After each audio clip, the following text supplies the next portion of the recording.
Singing telegram from a siren. Bzzzt, bzzzt. The USPS route was usually done by now, and my Chinese takeout delivery couldn't be ready yet. I press talk. Yes? I press listen. Singing telegram from a siren for you. I press talk. Oh, okay. I press my ear up. I press listen. Nothing. No lullaby, no jingle, no song. I press talk. Hi, are you the one from 1492, 1521, or 1898 perhaps?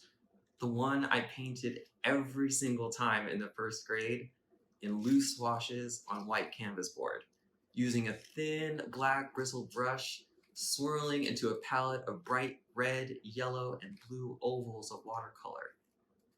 I press listen. No response except for the wind. I think she is the one I was obsessed with, the one I used to call Mermaid.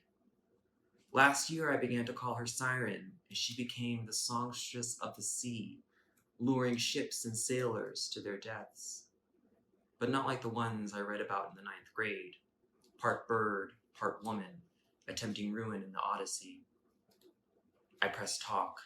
In my poem, you lie in waiting in the water with your sisters between rock and wave, protecting the shores of my parent lands, the so-called Filipinx and so-called Puerto Rico.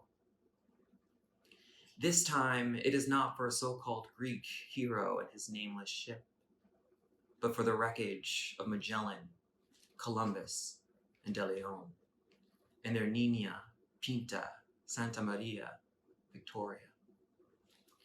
Slick and slippery with rage and laughter, your black hair falls in wavy strings, falling further into black whirlpool around your shoulders.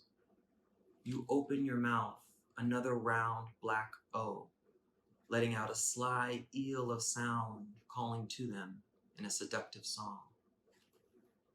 I press listen. This time she answers. No, the song was not seductive or beautiful. I can't describe it because it happens so fast, and then the bow breaks and we devour it. And in my haste, the crow's nest, 3 white masts, the stern go right through my cheek. I can't help it all tastes so good. Their little feet with armored boots that once were lifted, poised to stand on our necks. I spit out of my mouth like chicken bones, skinned and broken, bits of wood and planks, soaking wet Bibles, rapiers like toothpicks. And when I get to the middle, my teeth hit something very hard. Did you know they have a weakness? An imbalance, an empty hole deep in the ship that if left unattended, they cannot weather the storms on their way here. So they fill it with stones. I keep pressing listen, but she's done. I hear nothing. She's still standing there? Maybe I just can't hear her behind all the layers of masks. You know, you can't be too careful with coronavirus these days. Talking this way through my buzzer is perfect. No contact. Pre-contact. 6 feet definitely, 6 centuries almost. I waited too long and missed the Ancestry.com summer discount for $29.99, so I can't really be sure we are related, but I like to think we are. And this telegram is like her message in a bottle, but instead of a scroll, it's just a single scream inside, like our languages before they came, that were only sounds unrecorded, except in living mouths and in living people. But I can't help thinking. I press talk. What happened then?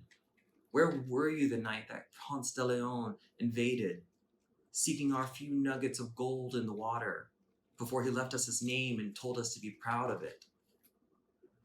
I press listen. Static, and then, who the fuck are you? How many ships have you let go by, cheering, tying yellow satin ribbons around trees? Hear this.